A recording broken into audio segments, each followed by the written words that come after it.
People's Friendship Association, New England. Before I introduce our three fantastic speakers tonight, I want to share this little story. For the past many years, I have been bombarded, like many of you probably, with the constant drumbeat about the genocide of Uyghurs in China, coming from the U.S. media, the government releases, as well as from academia. So guess what? 2 years ago, I went to Xinjiang, China, to see for myself. Are there any signs of genocide taking place against Uyghurs?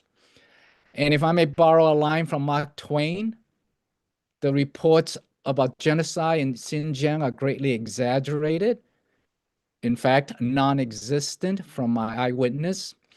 I'm happy to report that I witnessed Uyghurs, Mongolians, Kazakhs, and Han Chinese all living in harmony in Urumqi, the capital of Xinjiang, and even in the grasslands of the Yili Taoyuan in Xinjiang.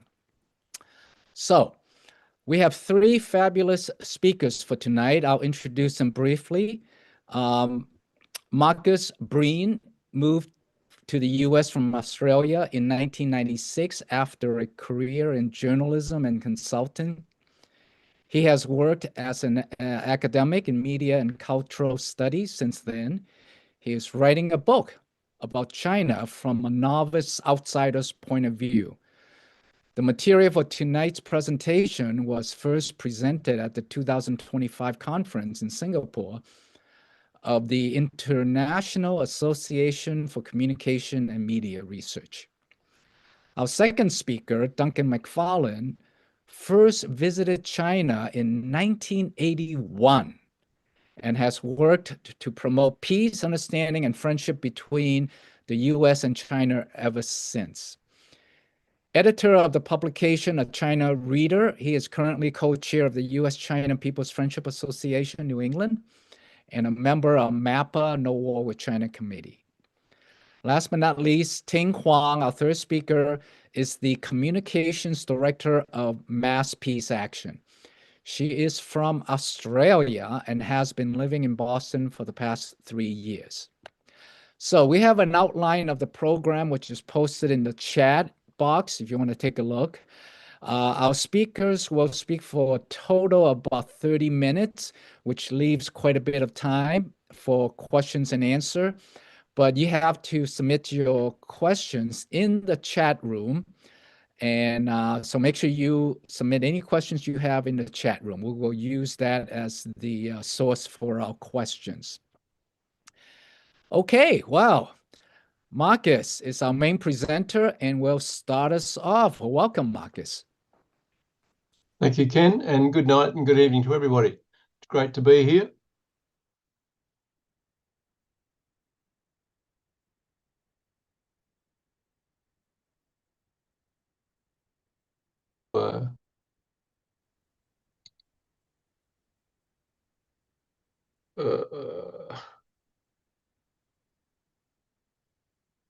Right. I'm delighted to have this opportunity to make a few comments, and as Ken suggested, I've presented a version of this talk in Singapore last July, and in our discussions in the No War with China group, I offered to revise and review this in order to help us understand where we're going. I want to, as you can see the title there, the intention here is to give us an understanding of what the US government is up to in terms of creating a particular set of attitudes and perspectives about China. Ultimately, the idea is to help us to comprehend, to help us to learn, and to collaborate for peace.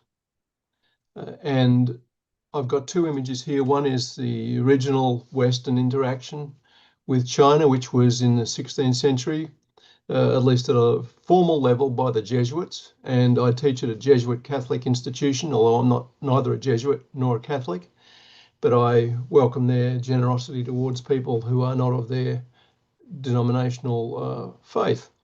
But important point in the history of Western interactions with the Chinese. On the right, of course, you'll see a Chinese version of what they would like to imagine, or somebody in China would like to imagine, as a kind of cozying up, if you like, but certainly a friendship that would, I'm sure, bring significantly more peace than what we would see otherwise. I want to talk about what happens with the media in particular and draw on a little bit of academic work just to give you some background and to show you where this is coming from in terms of the pressures that's on the public and on public opinion. So media and journalism is a fairly unsteady side of activity, but we rely on it as the fourth estate. It's the fourth, if you like, rung, or the fourth, what do you call it, leg of the chair of the government in the United States. And the fourth estate is that estate that, if you like, provides the public with the checks and balances. It asks the questions of government, and it should do that independently. That's been a long-standing principle. And for media studies and cultural studies academics like me, it's important to have that sort of set of foundational ideals around which we then make our assessments of the performance of media and journalism and coverage. There's been various approaches to media journalism. The most popular, if you like, or well-known one is the social responsibility theory, which suggests that at least two opinions should be given to every piece of reporting. This, of course, has fallen by the wayside as what's sometimes referred to as an echo chamber. Just gets one point of view. And if you want an illustration of that, I'm sure everybody's familiar with the echo chamber of, let's say, Fox News. The second form of this kind of changing journalism landscape is the democratic approach, which combines with an advocacy approach to say, well, the best thing we can do in reporting is to always advocate for democracy. Of course, the question immediately emerges, whose democracy and what form does that democracy take? But those questions are rarely asked. A third form is engaged or subjective journalism, which appeared in the 1970s, which was really where we expected, or the public expected, people to offer their opinions, a kind of moral standards by which the world could be observed and assessed and reported on. And it had a lot of personality involved in these kinds of things. The next kind is generally considered the most, if you like, corrupting kind if you're in a traditional liberal relationship with journalism and media, and that's public relations and propaganda. And that's where really media and reportage in journalism becomes little more than what used to be called rip and read a press release. It's public relations. It simply has a function of providing and reporting on the established point of view of, if you like, a government or a corporation. And of course, we're subjected to that all the time. It's hardly journalism, but it's something that we are quite accustomed to. Then what I've done is to add my own wrinkle here, and that is to come up with this notion of official media or multimodal manipulation, where the US government funds and sanctions news and information sources. Now, this connects a little bit more academic work here, connects with what's called agenda setting theory. Who sets the agenda in the media? Who puts the pictures in our heads, according to Walter Lippmann in 1922, way back in the heyday of what was sometimes referred to as the early days of journalism, just after what was called yellow journalism, where you always had to have a sensation in order to sell a lot of newspapers. So the study of agenda setting theory emerged only in the late 60s, and it started to make inroads through research into understanding what how the preferred focus of the media could then be projected into, if you like, the public, or to the public, to create a psychological condition where public opinion would rely on the agenda that had been set. Now, it wasn't very specific, and so it wasn't as if you needed to know details about it so much. It was, as the last line here says, it's not what to think, but what to think about. So what do you think about? In this case here, of course, the agenda is to challenge thinking consistently negatively about China and in a warlike manner about China, and to change the agenda to think positively and in a peaceful way. So the agenda setting theory is somewhat contested within not only academic research, but also on a day-to-day basis. We've come a long way, and we are now have leapt forward a very, very long way, about 100 years from agenda setting theory and Mr. Lippmann to hybrid warfare. The state of things today is that there are many different forces at work, all of which are intended by the US government to set an agenda. And you can see some quotes there about the notion of shaping perceptions, influencing populations, and also, sad to say, creating fear within the public, and I suppose using fear to inform and direct the psychological state of public opinion. As you can see, hybrid war is something relatively new in that it refers to the comprehensive inclusion of all elements of the media information nexus. And this is very central to my argument and to my thesis, that the core ideas around media manipulation or multimodal manipulation cover the entire spectrum of news and information resources. It's not just what you find on the internet. It's not just what's published in the New York Times. It's not just what's published in the New York Post or the Boston Globe or what you see on Fox News. It is everything. And that full spectrum of hybrid warfare is very challenging to well, everybody who's interested in finding out information for themselves that might be, if you like, information that's outside of that environment of the full spectrum hybrid war. Now, in the Chinese case, the hybrid warfare is directed by a US government policy, which is fundamentally called containment, which follows an old system initiated when the Soviet Union was around, and, if you like, brought back to life by the US government and influencers within the government. And I've suggested in the last line there that there's some enormous amount of work on hybrid warfare that is intended to create an agenda that is anti-Chinese. And you can see it's the Department of Defense, it's the Pentagon, it's think tanks, it's NGOs, and they all converge around the hybrid model. Just to give you an indication of how advanced some of this thinking is, here's a screenshot of the kind of work that's done in the background to help, if you like, policymakers.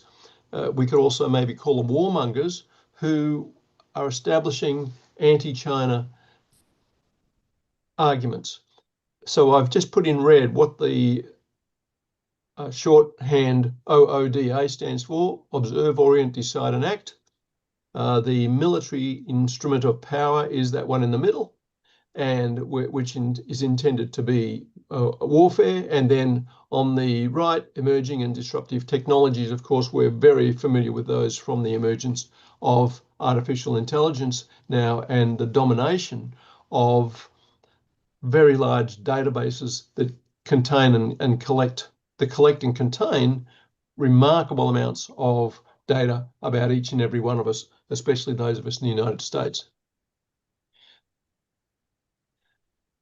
There are four cases that I want to draw your attention to, which I think are important to make this quite not only concrete, but provide a sort of empirical basis for evaluating just how detailed and how intense the anti-China campaigns are. So there's a Department of Defense anti-China vaccine campaign in the Philippines, which was extended actually beyond the Philippines. There was congressional funding for anti-China news and information resources.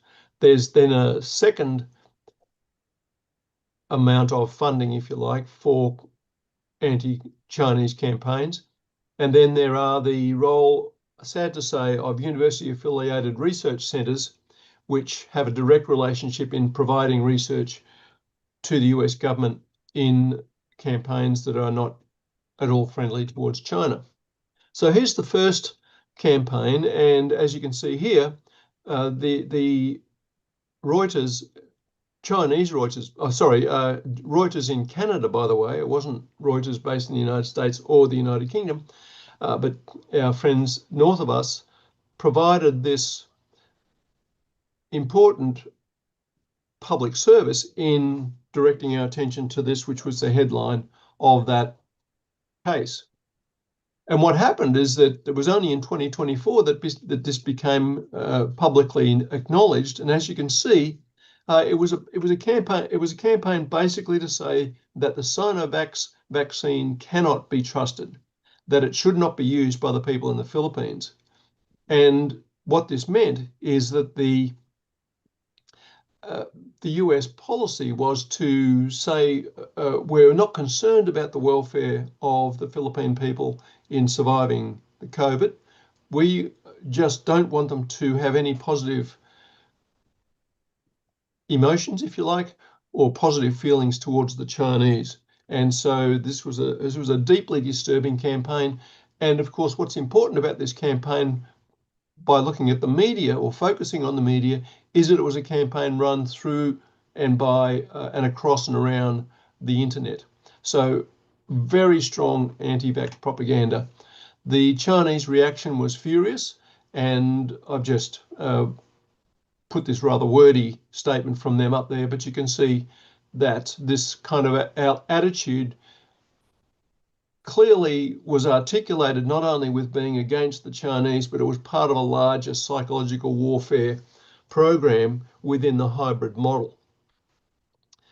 The intensity of the Chinese reaction is not only disturbing, of course, but is part of the territory in which we now live and unfortunately have to keep an eye on, not because we should necessarily be angry at the Chinese, but certainly it escalates the level of energy and, if you like, aggression between one party and the other. So that's the first case, the Philippines anti-vax. And here's a little bit more, at least, that came out in the Reuters report. And as you can see here, absolutely ruthless approaches applied by the US Department of Defense, in this case, a religious orientation from Muslims who then wouldn't want to have the vaccine because it might have been associated with pigs or swine, which of course are haram. As you can see, there are very different ideological positions to do with the vaccines, and not least of which is the first one from President Xi's claim that a global public good could be provided by giving broad and worldwide, if you like, global access to the Sinovac. Operation Warp Speed at the other end is, of course, the US approach. And not only was it a bit slow, but of course, everything came at a massive cost. And I'm not sure that anybody would say that would see the global public good being expressed by the US government, or even, I'm sorry to say, the public health officials. The United States approach is fundamentally about how much money there was. It's actually quite difficult to know how much money was extracted from countries outside the US in Operation Warp Speed. So two contrasting approaches there. The second one is the original point that caught my attention here, and that is from 2022, the aid program to, as you can see, combat Chinese misinformation. So immediately you can see that the Chinese don't provide information, they provide misinformation. And so this was called the Countering Chinese Influence Fund. And as you can also see, the Chinese Influence or Countering Chinese Influence Fund was characterized as being an element of a larger program that funded journalists and media organizations because there was some question about whether or not there was a malign influence being expressed. That's not the first time malign influence is being used in a very negative way, and it's negative language, of course, to mischaracterize the Chinese and any news and information coming from the Chinese Communist Party or from China itself. And so it ramped up to the third example, which is the Malign Influence Fund. So not to be outdone, our friends in Congress got very down and dirty with very basic language to say that the Chinese are engaged in malign influence. And so you can see here the vast amounts of money that have been allocated through to next year. And this is, as you can see, all sorts of rather absurd claims, frankly, particularly in seeking to undo, again, some of those public goods that the Chinese claim to be providing not only for their own people, but for the rest of the world. That money is still being spent, and it's being spent in a very broad way, not only through media organisations, but through NGOs and elsewhere. The fourth example is the UARCs, and the university affiliated research centres is something, of course, I pay attention to as academics. And for those of you who may be associated with MIT, you'll be well and truly aware of the long-standing connection between MIT and the Department of Defense. As you can see here, I've identified the University of Southern California as a particular case study, and the program was based in the School of Cinema and Television, which was part of the Annenberg School for Communications, with which I have had and still have some connections and know people there. And it's now moved to the School of Engineering. But you can see at the lower end there of the slide just what kind of technologies the USC Department of Communication and then the School of Engineering are developing. Incredible convergence, not only immersive types of, if you like, 3D and AI influenced information or data processing, but scenario generation, again through data processing, computer graphics, entertainment theory and simulation, film and video storytelling. So this is where the hybridity or the hybrid warfare becomes quite profound and extremely disturbing, because we don't know, that is, the public doesn't know what of these immersive technologies go into public circulation. And that, of course, is part and parcel of the rather extremely distressing environment in which we live. We don't know what kind of material we're being fed that has clearly another idea and another set of ideals, which is to create a negative impression of China and the Chinese. So my own view Marcus, if I may chime in just a little bit, if you can finish it up. Sure. This is a moral challenge for the universities and for those of us who are academics, and so it's a challenge, and just one of the ones I've pointed to. So that's the four cases: DoD anti-China vaccines in the Philippines, the congressional funding, the ongoing congressional funding, and then the UARCs. What's to be done? I've suggested several things here, and I know we're going to talk about these later. Be conscious of the way news and information is presented. Be multimodal media literate.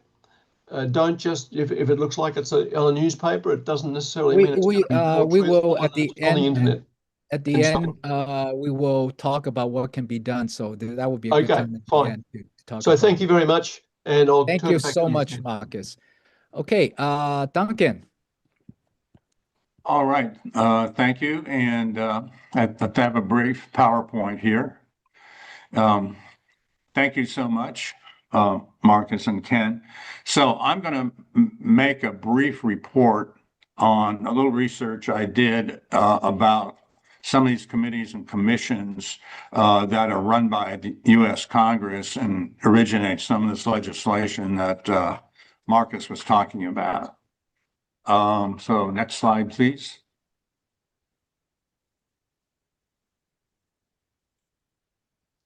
So in the U.S. Congress, there are 3 committees exclusively focused on China. There are other committees, Foreign Relations Committee and so forth, that have China on their big agenda, but there are 3 China exclusive committees in Congress. They are the United States House Select Committee on Strategic Competition between the United States and the Chinese Communist Party, its official name. It has a broad anti-communist agenda. It wants to block any high-tech sales to China. It wants to end any academic, scientific exchanges. It's constantly ferreting out spies. This committee has a paranoid streak, in my opinion. It's seeing hostile Chinese lurking everywhere. Second committee, these are bipartisan committees. This is a Senate House committee. It's called the Congressional Executive Commission on China. It focuses on what it considers to be research on human rights, for example, Xinjiang, which Ken referred to. And the third committee is called the U.S. China Economic and Security Review Commission. This has like 20 different staff people. It's run by Congress, and it focuses on the China threat defined in economic and security terms. Next slide. These committees and groups are what I call 100% China bashing. They're completely one-sided and negative. I mean, I scrolled through the websites, the documents, et cetera, et cetera. There's a huge amount of material. I didn't read it all, but I could not even once find any kind of discussion of the possibility of U.S. China cooperation on anything, which is quite striking because recent polls show that a majority of American people don't want more with China and support some level of cooperation. So these committees do not reflect the opinion of the Chinese people. Next slide, please. These activities of these committees are very broad, but basically they create an authoritative sounding anti-China narrative, which is widely circulated in Congress, but also is drawn on by the media. Press releases, newsletters, they draft legislation, they have public hearings, classified and unclassified briefings, they write letters to universities to break their China ties, all kinds of different stuff these committees do. Next slide, please.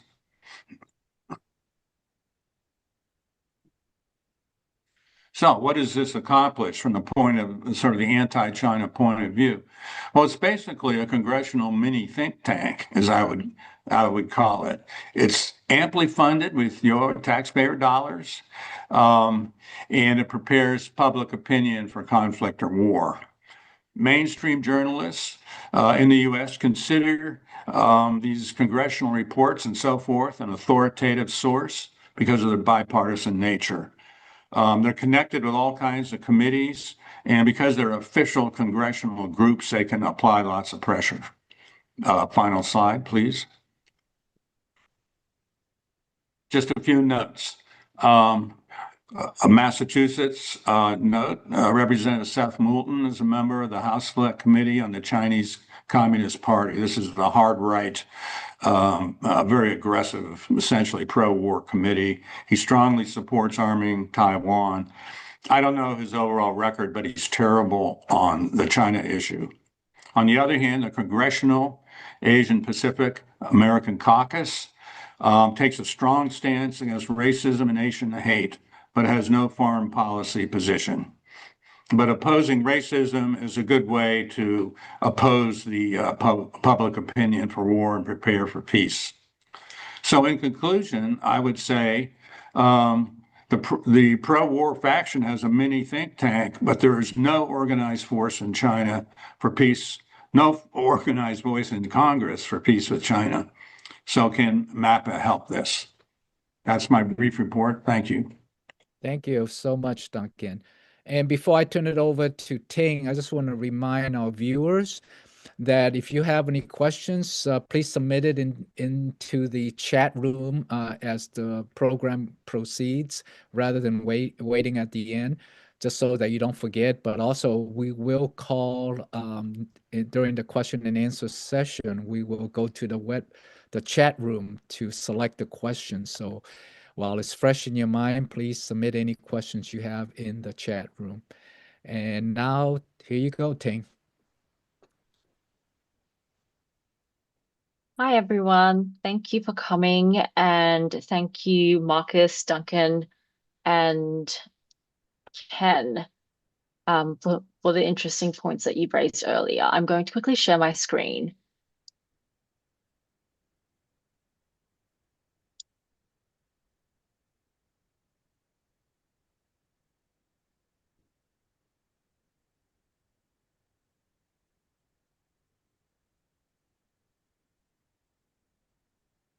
Sorry, give me 1 second.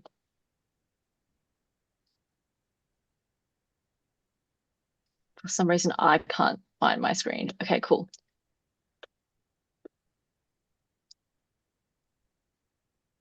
Oh, Technology is tricky. I know, I feel very embarrassed right now. I was all like lecturing other people on technology. Okay, now is it fully in presentation mode? Yes. Okay, I'll try to make this quick, but let me know if, That's okay. Don't worry. yeah. It's good. Okay, so I'm going to go through a bit about the US-China relationship zoomed out a little bit. And I'll be focusing a bit more on, this Trump administration's foreign policy as it pertains to China, and also the recently released national security strategy. Oh, okay, so I wanted to start with a quote from US Secretary of State and also acting National Security Advisor Marco Rubio. He gave this speech, he said, this quote comes from a couple of years ago, but he essentially says that China is the most potent and dangerous near-peer adversary this nation has ever confronted. It's one that I believe, as in Marco Rubio believes, will define the 21st century. When they write the book about the 21st century, there's going to be some stuff in there about Putin, there's going to be some stuff in there about other places, but the bulk of the book will be about China and about the relationship between China and the United States and how that played out.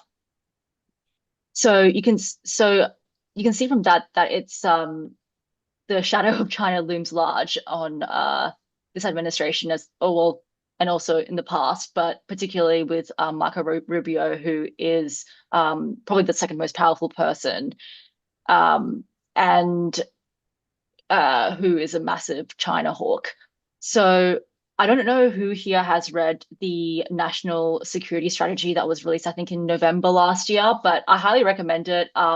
It's 30-something pages, but it's a very quick and interesting read.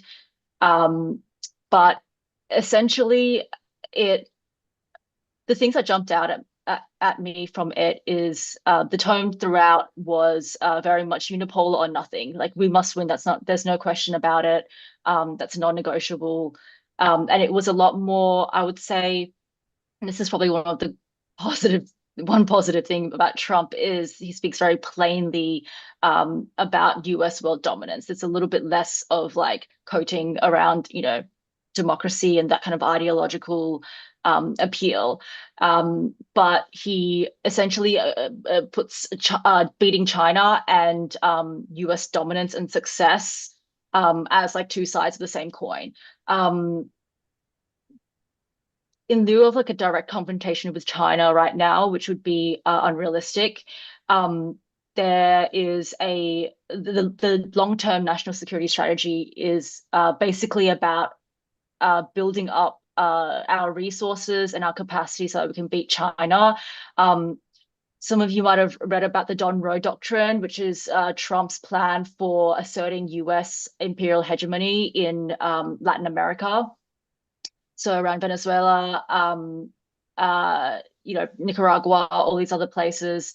And a big part of that is, I'm not saying it's only because of this, but it's about building up our supply chains so that we can decouple from China and their manufacturing capacity, because we rely on China for so much.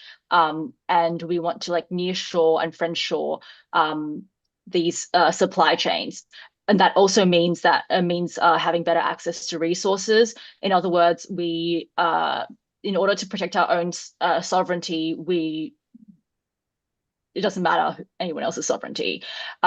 Regional allies and militarization of places around China in that region. So among our main allies, Japan, South Korea, etc. Obviously, a lot of like Taiwan spin that you hear about in the media, which Marcus went into detail about, and also it's also about ensuring a market for U.S. tech companies to maintain their monopolies, and also to prevent our countries in Latin America, so in the US's backyard, from having partnerships that are with China or like not in our favor. Yeah. So next and final slide, I just wanted to wrap this up with talking a little bit about narratives past and present. You can see here that this is Marco Rubio at the recent Munich Security Conference, where he talked about the great European civilization, and he was really kind of an appeal to those European leaders and politicians. And you can see here this headline that came out after the national security strategy was released, where it says this is from the New York Times, Trump's security strategy focuses on profit, not spreading democracy. I feel like this is a good example of us and our media getting high off our own supply, in the sense that we've told this idea so many times that we've now believed it, that like it's a shock that it's about focusing on profit and not spreading democracy like it always is, which is who believes that anymore? I mean, a lot of people do, but you know what I mean.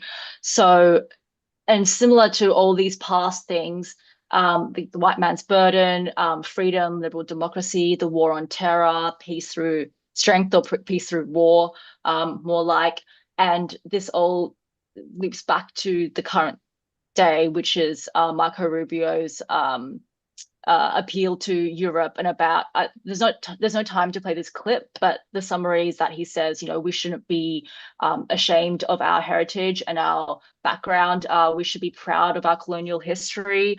This is something that we're in together, and that's why we want Europe to be strong, so that we can continue our legacy, essentially.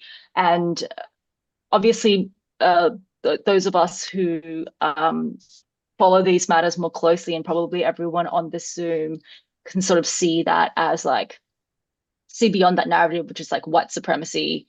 It's most imperialistic, but I think even below that, that is also a narrative in itself, and it is what it's always been about, and the same as what colonialism is about. So it's about capital, it's about profit, it's about us having more so that other people have less, or the other way around, other people having less so that we can have more. That's it. Sorry, I went a bit over time. No, don't worry about it. Thank you very much for the insights, Ting, as well as our other speakers. At this point, we're going to go to the question and answer part of our program. So again, we will take the questions from the chat room. And so if you haven't already submitted your question in the chat room, please do so. And the first question I have in the chat room, I see a question about journalism code of conduct and how that affects our media. I'm not sure if anybody wants to take that on in terms of, because I'm not that familiar with the journalism code of conduct. Yeah, I can take that on, Ken.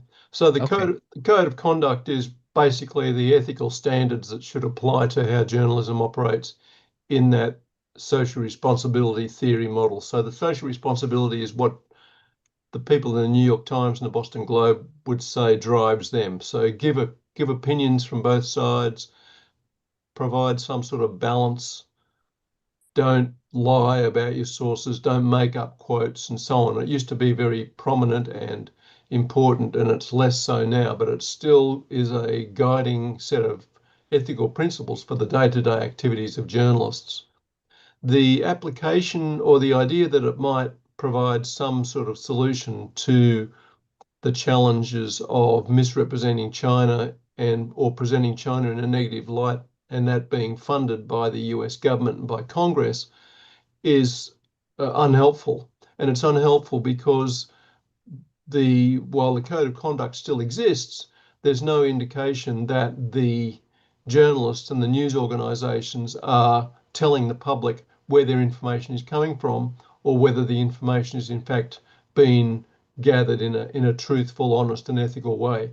And that's part of the narrative that I wanted to present tonight, and make it clear that the nature of media and journalism at the moment requires an enormous amount of critical thinking and a lot of engagement in whatever resources are available to seek out more effective sources of news and information, not just the official sources, but put to good use all those alternative independent sources, including, as I said in the points that we didn't really get to talk about, including tremendous access to Chinese sources, most of which are available in English, that you can get with a couple of clicks of your mouse on your through the internet.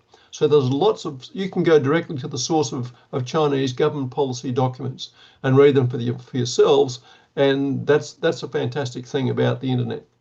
Marcus, if I may follow up on that, a couple of points regarding what you were saying.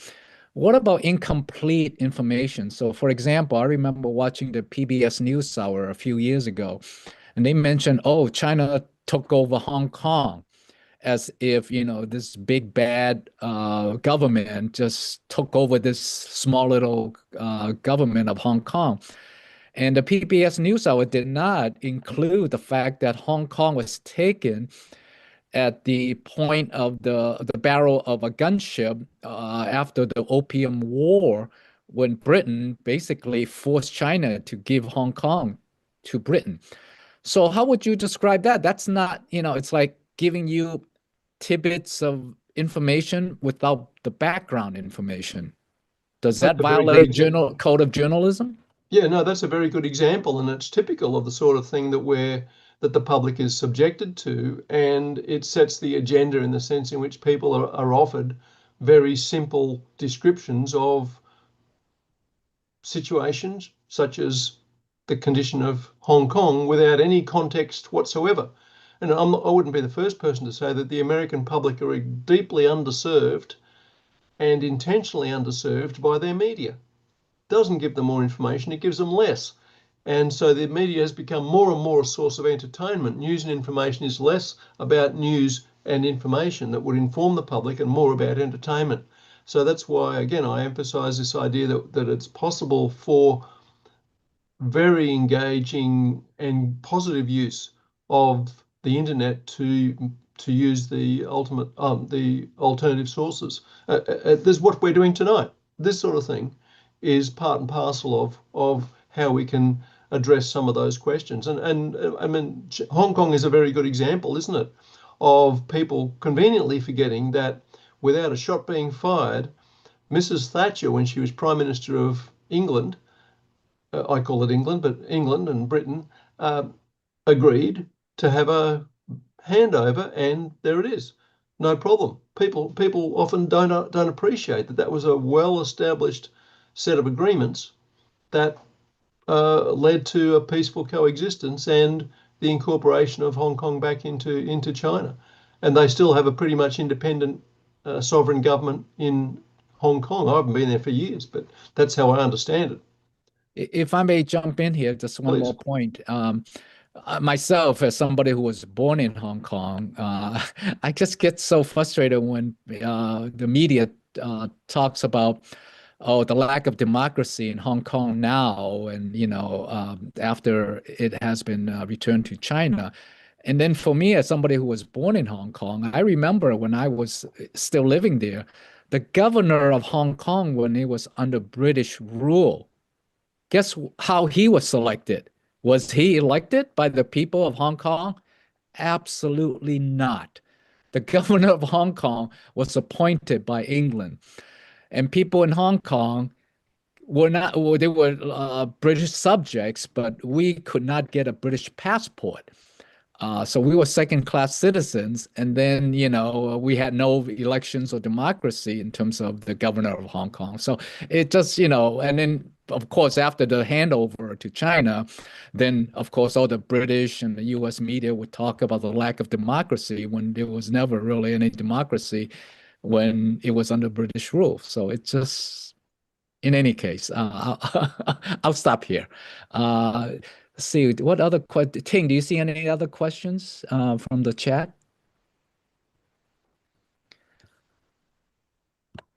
There is a question from someone, I think it's directed at Duncan.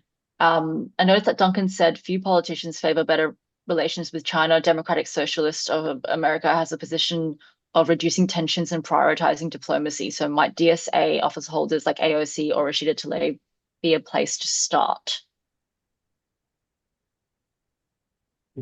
Well, yeah, just to comment on that, I think that there is a section of the Progressive Caucus that does not want war with China. And you cited two of the representatives. I think in Massachusetts, Ayanna Pressley, I think she would oppose war with China. And so I think that there's a good chunk of the Progressive Caucus which could serve as a basis for a congressional group working for peace with China. However, I don't see, maybe I'm wrong, but I don't see any organized effort to do that. I think even these progressive politicians feel that it's not going to serve their, political interests to organize any such group. But conceivably, that's something that the peace movement could push for or help organize, because it would seem like there is a basis of not only this sort of Cold War against China organizing in Congress, but also a pro-peace organizing in Congress, because, as I mentioned, all the recent polls show that a majority of American people do not want war with China and do want some level of cooperation. So that is an avenue that I think that peace activists, might research and pursue. I'm looking at some other comments here, questions, and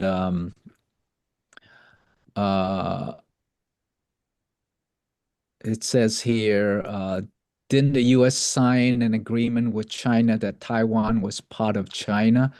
That is correct. The U.S. has signed 3 communiques back in the 70s, starting with Richard Nixon and then Jimmy Carter, and recognizing that there is only one China and that both sides of the Taiwan Strait recognizes that Taiwan is part of China. So that is true, but the United States has this plays this game called strategic ambiguity, where it continues to sell arms to China, even though it has agreed to start the reduction of the sale of arms to Taiwan. However, there was a huge increase recently selling arms to Taiwan. So this little game called strategic ambiguity, where the United States hints at defending China, although the previous president, Joe Biden, actually came out twice, I think, stating that we would defend Taiwan, and then his aides had to walk it back. And Trump has not come out and said that. So Trump is a little bit more, I guess, more strategically ambiguous in terms of Taiwan. So it's a little game that the U.S. plays as far as Taiwan goes. And then there's another comment from LP that says, mention the military bases that the U.S. has near China versus the military bases that China has off our shores. Of course, this comment means, refers to the over 700 military bases that we have around the world, many of which are surrounding China. And of course, China has no military bases surrounding the U.S., and China does not have freedom of navigation in the Caribbean or off the coasts of California, whereas the United States exercises the freedom of navigation right through the Taiwan Strait. So does anybody else have other comments on these points raised? Any of our other speakers?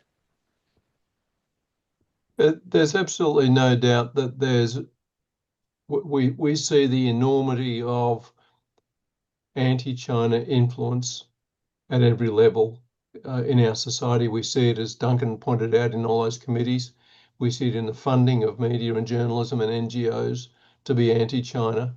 And we see it in the enormous budgets from the Department of Defense that are committed to building those US bases surrounding China, as I said, as a program of containment. And that is not going away, even though, as Ting rightly said, there's been a reorientation with that that came out, was published late last year with the national security document, a reorientation to this part of the world. It has not meant that bases have been taken down or removed from being around China. So the US is playing a really uncompromising game here, saying we're going to focus on this, as we can see from the build-up around Iran, that the US just wants to be a global player, given every possible opportunity. And I think it's especially disturbing with China, because I think, as I recall, even the Secretary of Defense, I'm not going to call him what he wants to be called, has said that even with war games, there is no way that the US could beat China in warfare. And yet the US continues to ramp up a focus on warfare through this antagonistic, negative, constant drumbeat that it funds in the US media. It's a deeply disturbing state of affairs. And, you know, it seems pointless that even while the US officials admit that there's no way that there is a war that the US can win against China, or it's at 10,000 miles away, we keep getting the same old narrative.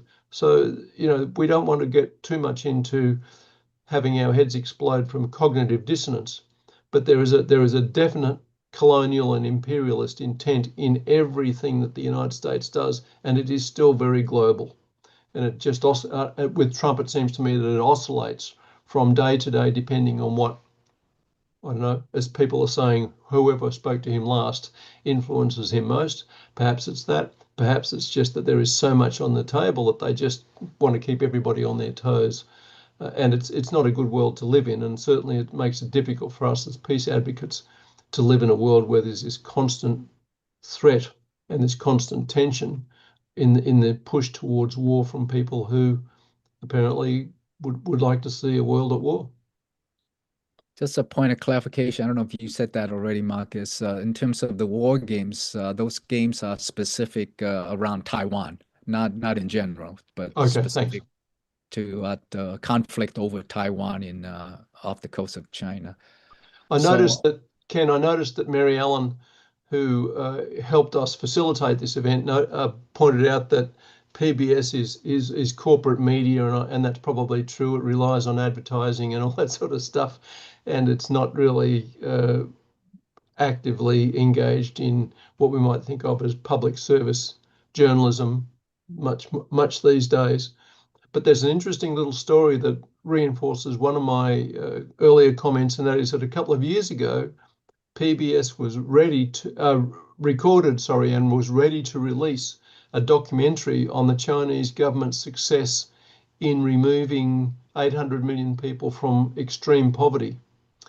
Right. And at the last minute, PBS did not broadcast that documentary. I think you can still find it on YouTube, but it was not sent out to the many millions of people who watch PBS all around the country.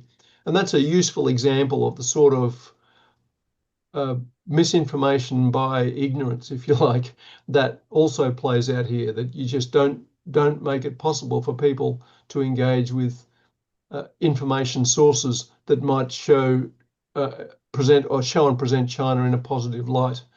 And that again is something that we can do in the peace movement, as Duncan suggested, as becoming advocates for making sure that kind of information is in circulation, so that people don't simply have a negative view of China without really much intelligence or much knowledge informing it. Just to add to that, I think many of you probably have heard of the Professor Jeffrey Sachs from Columbia. I've heard him say quite a few times that he is unable to submit anything for publication in the New York Times. The New York Times refuses to give him a byline in their publication. And he said that, and Jeffrey Sachs is, very much renowned. He's an advisor to the United Nations. He was an advisor to the former Soviet Union during the shuffle, or the disintegration of the Soviet Union. He was an advisor to, I think, Boris Yeltsin. So he has prominence in the United Nations on the global stage. And he cannot get a column, a publication in New York Times. They will refuse to give him any bylines. And he said, even if you allow me to say something in the what you call it, the electronic media, if you don't allow me to be in your prints, at least give me a voice in your electronic media. But I mean, that's just an example of the censorship that goes on in our free and totally unbiased open media. It's unbelievable.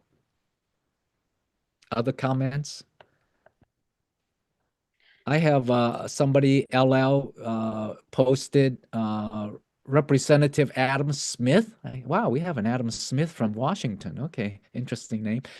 Ranking member of the House Armed Services Committee led a trip to China during the month. The House was not in meeting. He seems open to diplomacy of sorts. Okay, that's a good comment. Make a comment? Sure. Follow up on that. It's very much in the interest of the United States to cooperate with China on a number of issues. And somebody pointed out, in terms of preventing nuclear war, that's one important issue. Another very important issue is dealing with climate change. The U.S. and China are really kind of in a way, the two most important countries to deal with climate change. And China is doing a lot there. They still have some problems, but they're doing a lot. In terms of green energy, the U.S. refuses to cooperate under Trump. But that's in the interest of everyone. Fighting pandemics in the future. There's a whole range of issues. I mean, people who want peace do have some different opinions about, what's going on with the Chinese government and so forth. But in terms of U.S.-China relations, we want to prevent a war. That's just going to make everything worse. It's very much in the self-interest of the United States and United States people to cooperate with China on a whole range of issues.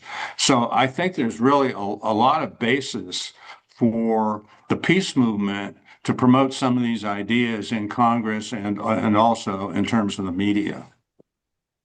Great comment to end on. I just want to read this comment from the chat before we wrap up on a positive note.